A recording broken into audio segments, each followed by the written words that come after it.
Hi everyone, Drew Dinkmeyer here with DailyRoto, recapping the DraftKings Fantasy World Baseball Championship Live Final results. I did a video leading up to the Live Final talking about my qualifier experience, the lineup that resulted in qualifying, along with the tiebreaker in the head-to-head matchup. Figured I'd finish it off with a recap video of the actual Live Final. Let's talk a little bit about the things that I thought about while making my lineup, the final lineup, and how it ended up.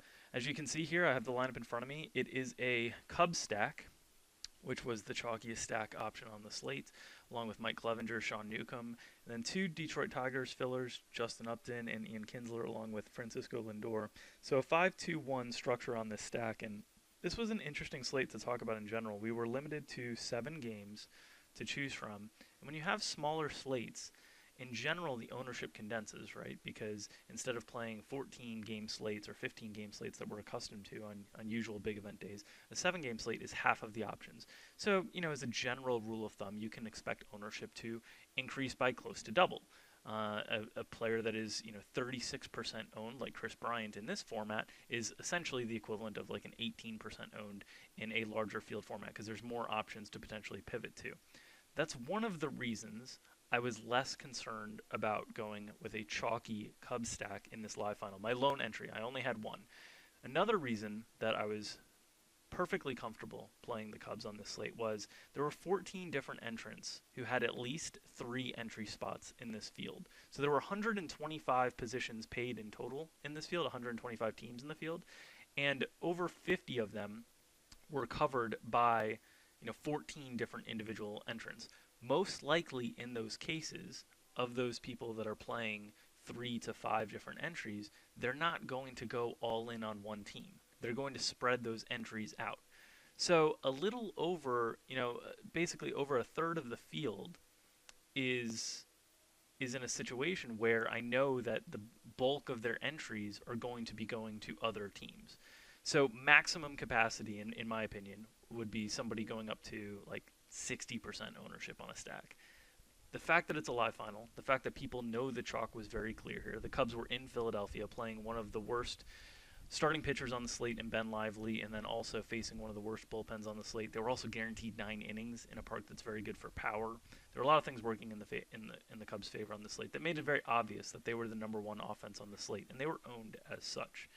But some of the things working in favor of keeping their ownership at a reasonable level for a 7-game slate was the fact that they were expensive, was the fact that they were the clear chalk, and was the fact that many people in this field had multiple entries. And when you have multiple entries, generally you're going to go away from the chalk in a few entries and try to take advantage of being contrarian. So I felt not only were the Cubs far and away the best stack on this slate, I also felt like their ownership, while it would be high, would be held in check because of all of those things working in their favor. As a Cubs fan myself, as a Dartmouth graduate with Kyle Hendricks on the mound, and as a Marjorie Stoneman Douglas High School graduate, where Anthony Rizzo is from, this felt like a lot of things on the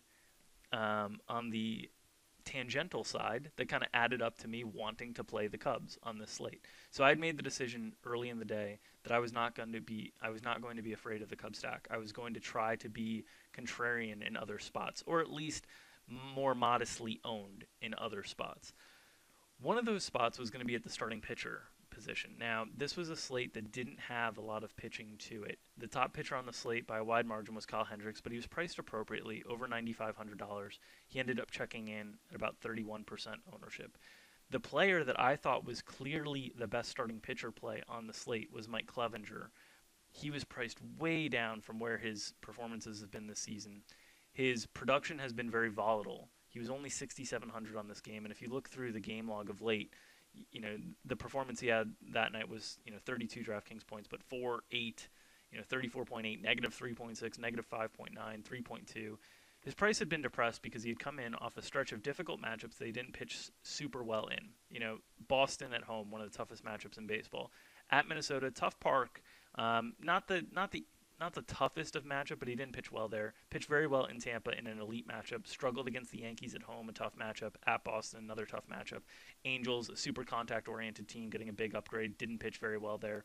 So a lot of his recent struggles and recent performance were, in my opinion, due to very difficult matchups. Even in those matchups that he struggled, the strikeouts were still there.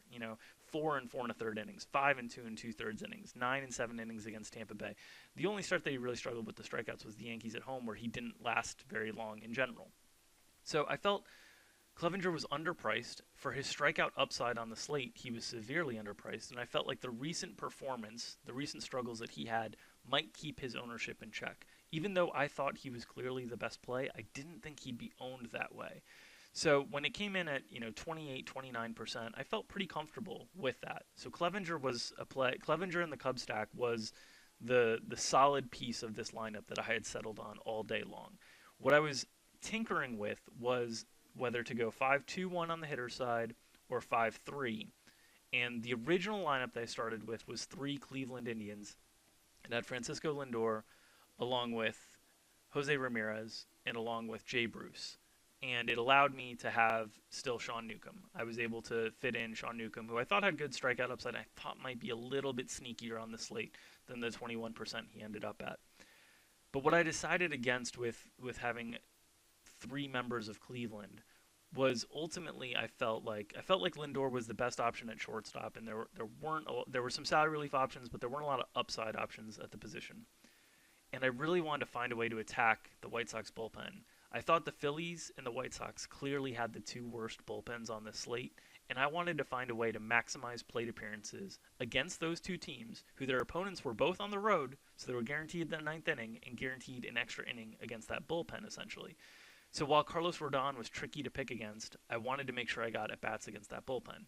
To do that, I also wanted to make sure that my at-bats against Rodon weren't worthless. So Rodon has wide platoon splits, very dominant against left-handed bats, but good righties can give him problems. And I decided when I started fiddling with lineups, I found this Kinsler-Justin Upton duo that fit.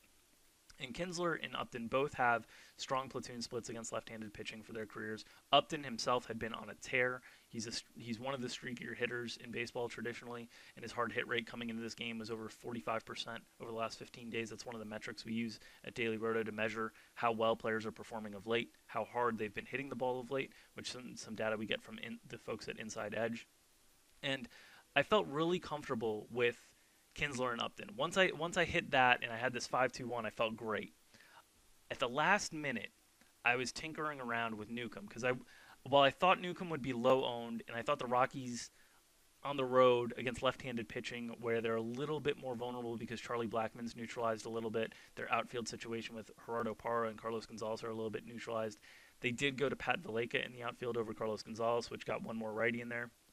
I thought, you know what, I think Newcomb's good, but what else can I do?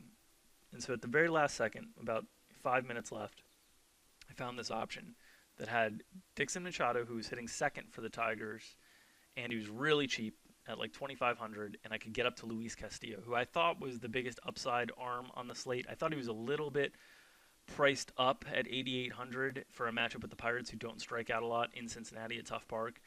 But the reason I decided against pulling the trigger on that was I thought Castillo would be really popular, way more popular than Newcomb, and I felt Machado had a much lesser upside than Francisco Lindor. Even though I was getting more correlation in the 5-3 and getting more exposure to the White Sox bullpen with Dixon Machado, my concern was this is a utility player. He might give away a plate appearance or 2 bunting just to move runners over, which he ended up doing in the first inning. And I thought, you know what, he just doesn't have the 25 to 30 point upside that Francisco Lindor, a leadoff hitter in a favorable matchup against Jason Hammel, a switch hitter who doesn't lose the platoon advantage late in games, a shortstop that had hit 23 home runs coming in at this point. I just thought my upside was a little bit higher with Newcomb and Lindor than Machado and Castillo. And sure enough, the lineup that ended up winning, Yellow Sub, had that exact last pivot that I had decided against. And I still think if I would have done this over and over again, despite the results, I think I made the right play. I'm pretty comfortable with the fact that Castillo was at 32%, Newcomb was at 21%. Now, I thought Newcomb would be more like 15%, and so I thought Castillo at 2 times ownership wouldn't be the greatest play in this situation, giving up the upside that I did. What I miscalculated wildly was Dixon Machado was not owned at all at 5.6%. And at 5.6%, I don't think he needs the 20 to 30 point upside to make him a great play. Because at that type of low ownership, if he gets 15, if he can outscore the top players at his position, it's really big leverage. So that's where I miscalculated that Machado was 5.6 and Lindor was 36. That's what ended up, in my opinion, making it the bad result. But I think from a process standpoint, I'm very comfortable with the amount of upside that I put into this lineup. And again, had I not made the swap before to Kinsler and Upton and stuck with my 5-3 with the Cleveland stack with Bruce, Ramirez, Bruce got like 2 points. I don't think Jose Ramirez scored a point. It would have been a 28-point difference, and we're talking about a huge difference in payout. 28 points less from 165, 137. That gets me into the 29, 30 range. So, I made one upgrade that really improved my results substantially. I made a decision against the second upgrade that ended up being the lineup that won. I think these 7-game slates are difficult to avoid duplication simply because the pool is shrunk considerably for you, and especially on this slate where one offense was so much better than the other. So I ended up duplicating with Utica, arguably the best daily fantasy player playing right now. Certainly one of the best tournament players up there. So when I saw I was duplicated with him, I thought, if I'm going to be duplicated with anybody, that's a pretty good lineup, or a pretty good player to duplicate with. He had 5 entries in it. So I ended up making this decision, and I'm really happy with the result was obviously great, but I'm really happy with the way I thought through this process. I thought sticking with the Cubs despite likely highest ownership on the slate, but ownership that I didn't think would get out of control, because if this was a 14-game slate and you cut all these players' ownerships in half, if Avila was 15 to 16%, Rizzo was 11 to 12%, Chris Bryant was 18%, I'd still be okay with them relative to the rest of the slate when I thought they had such a higher upside in a smaller ballpark, in good hitting conditions, against fly ball-oriented pitchers in a really bad bullpen. So it was a really great result for me. It was my best result that I've had at a live final. Ended up tying for a 3-way tie for 4th, so 4th through 6th, the combination ended up being a little over $150,000 in terms of the payout. My total entries into the qualifiers this season was less than $3,000, so an incredible qualifier season for me. And if you want a little bit more insight into how I've gone about the qualifier process, you can check on the last video I did that we have over at DailyRoto.com as well. So that's it for me recapping the DraftKings Fantasy Baseball World Championship Live Final.